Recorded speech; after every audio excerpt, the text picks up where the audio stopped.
Assalamualaikum warahmatullahi wabarakatuh. Salam sejahtera untuk kita semua. Pertemuan kali ini Ibu akan menjelaskan materi tentang menelaah struktur dan kebahasaan teks laporan percobaan. Kalian tetap walaupun belajar di rumah jarak jauh, tetap mengikuti protokol kesehatan, ya, sering cuci tangan, memakai masker, dan jaga jarak, terutama yaitu jaga kesehatan. Jangan kemana-mana kalau tidak perlu sekali. Nah, kali ini Bu Dian akan memberikan materi tentang struktur teks laporan percobaan. Apa sih struktur laporan percobaan itu? Yaitu laporan percobaan pada hakikatnya adalah laporan non-fiksi. Kalian mungkin pasti tahu apa itu non-fiksi, ya, yang memaparkan laporan hasil percobaan atau penelitian yang dapat dipertanggungjawabkan kebenarannya secara keilmuan. Oke. Lalu perhatikan secara seksama ini struktur teks laporan percobaannya. Yang pertama yaitu judul. Nah, judul itu berjudul laporan praktikum biologi. Nah, di sini apa yang akan diteliti yaitu uji kandungan bahan makanan.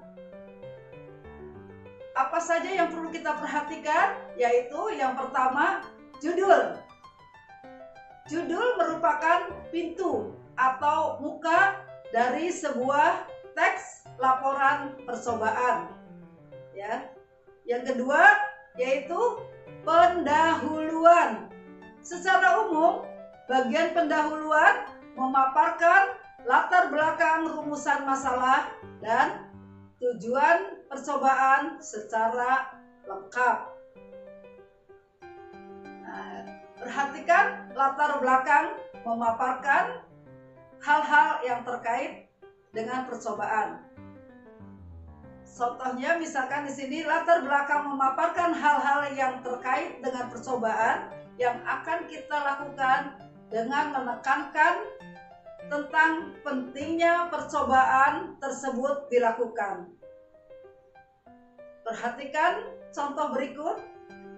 Ibu akan menyampaikan, ya, untuk tetap bertahan hidup, makhluk hidup memerlukan makanan sebagai sumber energi.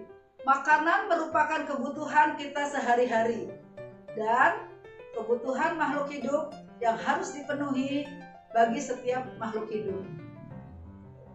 Makanan yang kita konsumsi setiap hari merupakan zat gizi utama bagi tubuh.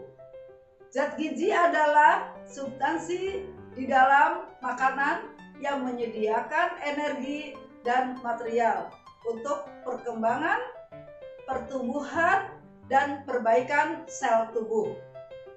Nah, makanan yang masuk ke dalam tubuh diproses melalui sistem pencernaan yang dipecah menjadi molekul sederhana melalui dua cara, yaitu secara mekanis dan kimiawi.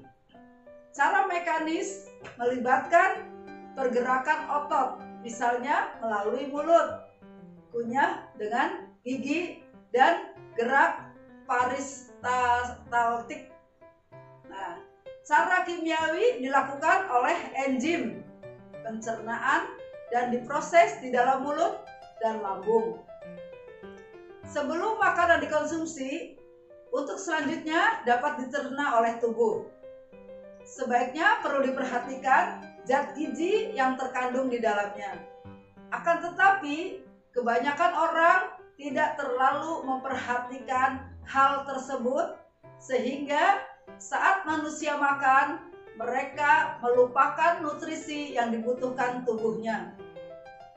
Dalam kehidupan sehari-hari, misalnya, seperti beberapa orang hanya mengkonsumsi karbohidrat tanpa protein, tanpa glukosa, dan makanan lainnya yang menjadi sumber zat gizi.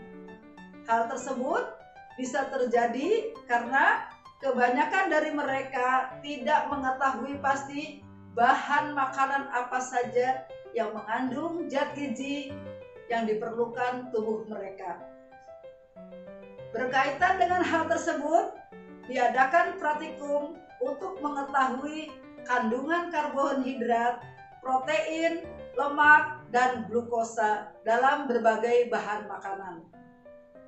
Nah, selanjutnya pada bagian rumusan masalah dipaparkan pertanyaan yang akan dijawab melalui proses dan hasil percobaan berdasarkan kajian teori yang terkait. Contoh rumusan masalah. Berdasarkan uraian tersebut, rumusan masalah dalam laporan ini bagaimana menguji kandungan glukosa dalam berbagai bahan makanan.